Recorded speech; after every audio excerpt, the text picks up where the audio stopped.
Episode 7, From Dread to the Surgeon's Table, a walk through the Job experience. Good morning and hello friends. My name is Shashue Monrauch. On this episode, I will be speaking to Christians about the Job experience. Who am I? I'm just some guy who writes a couple of newsletters online, mostly for Christians, about Christians and the things I see taking shape in this world. Before I get into the meat of today's discussion, let me clarify who I am speaking to. When I say Christian, I do not mean someone who simply owns a Bible, checks the demographic box, or warms a pew on Sunday. I am speaking to the brother, the sister who genuinely loves Jesus. You read his word daily. You pray to him throughout your day. When he commands you to do something, you obey. You have a covenantal relationship with the Lord and you serve at his command. If that describes you, then this message is for you. You are family. For those of you that have been following my work for a while, you know that I write every day, usually. However, I didn't write yesterday. The journal page stayed blank. Sometimes the lesson isn't for the page, it's for the bones. It sinks past thought and settles into the marrow. I spent that silent time in the book of Job, and in the quiet I realized something. We spend so much of our faith trying to understand God. We want the blueprint, the explanation, the 5-point sermon on why things happen. But what if the deeper work isn't about understanding him at all? What if it's about being understood by him and letting that be enough? A little over a year ago, I first read that story. My reaction was pure, cold dread. I named it the Job experience. My prayer back then was simple, a bargain whispered in the dark. God, please, do not choose me for that. Do not make me your nail. The thought of a man God himself called blameless and upright being handed over to that level of loss. It was a horror movie to me. If he would do that to Job, what might he do to someone like me? I saw it as wrath, a divine hammer lesson. I was terrified of being the nail. It felt arbitrary, cruel even. It confirmed my deepest unspoken fear of God, that he was a capricious king who might at any moment decide to use me as an object lesson. My theology was a house of cards, and the book of Job was the gust of wind. That fear was real. It kept me up. It drove me to my knees, not in communion, but in a kind of transactional pleading. Show me what to do. Let me obey. Just don't give me the Job experience. My obedience was a fire insurance policy. My faithfulness was a bargaining chip.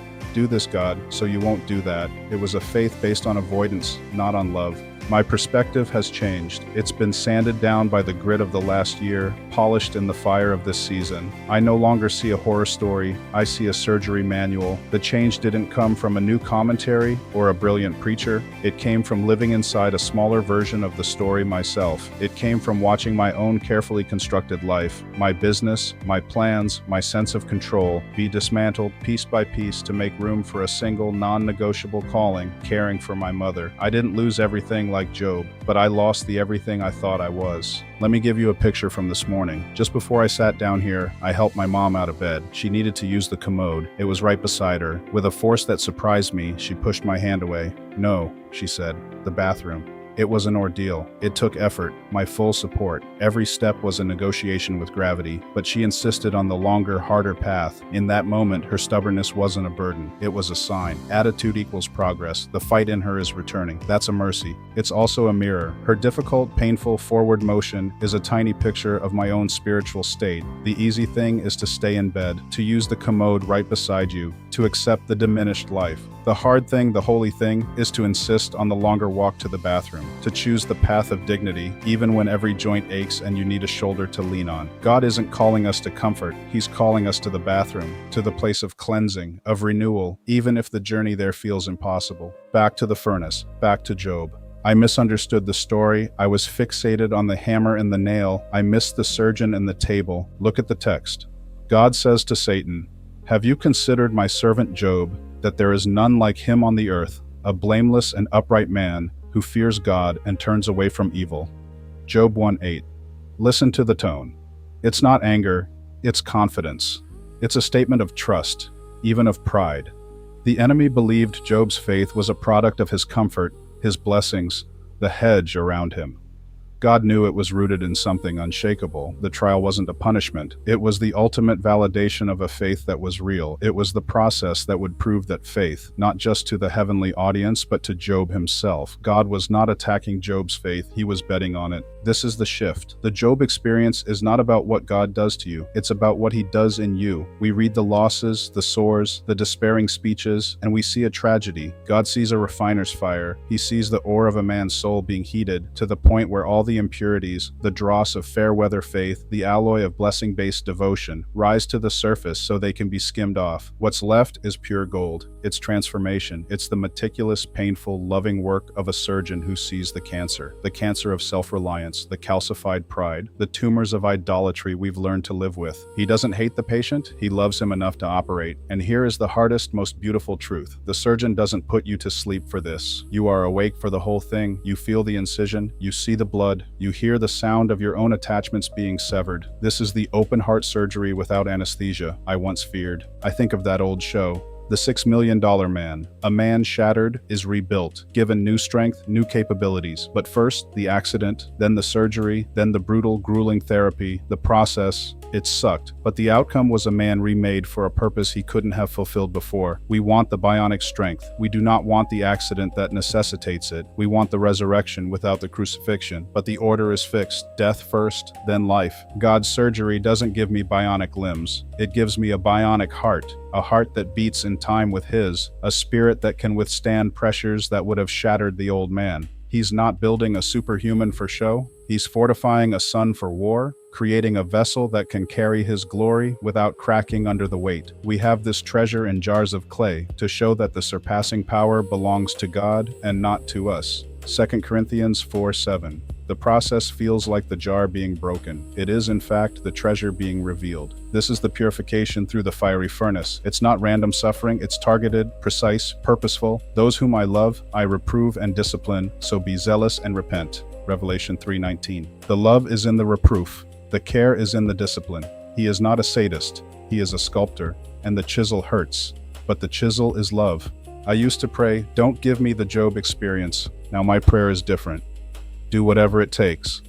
Do whatever it takes to burn out of me everything that is not of you. My need for control, my addiction to approval, my secret belief that I am the architect of my own life. Do whatever it takes to sever my dependence on anything but your presence, my bank account, my reputation, my plans for tomorrow. Do whatever it takes to make me a fit vessel, a true reflection, a reliable son. If that means loss, let it be loss of what was holding me back. If that means fire, let it be a fire that purifies, not destroys. This prayer is dangerous. It is the prayer of a man who has stopped seeing God as a threat and started seeing him as the only hope. It is the surrender of the patient on the table who finally trusts the surgeon's hands more than he fears the knife. The storm will come, the rain will fall, the earth will shake. The old me would have been swept away, howling at the injustice, demanding answers. The man being built on this table, in this furnace, through this Job experience, will stand, not because of my strength, but because the foundation being laid is the only one that cannot be shaken. Everyone then who hears these words of mine and does them will be like a wise man who built his house on the rock. Matthew 7:24 ESV. The rock is Christ, and sometimes he uses the hammer and chisel of severe mercy to get us down to that bedrock. I look at my mother's frail insistence on walking to the bathroom. It's hard, it's progress, it's a living picture. The surgeon isn't careless with his knife, he isn't wasteful with his fire. He pays this much attention, this agonizing, detailed, moment-by-moment attention, because he is making something. He isn't just repairing a broken part, he is rebuilding from the foundation up. He is making a new creation. Therefore, if anyone is in Christ, he is a new creation. The old has passed away, behold, the new has come. 2 Corinthians 5:17.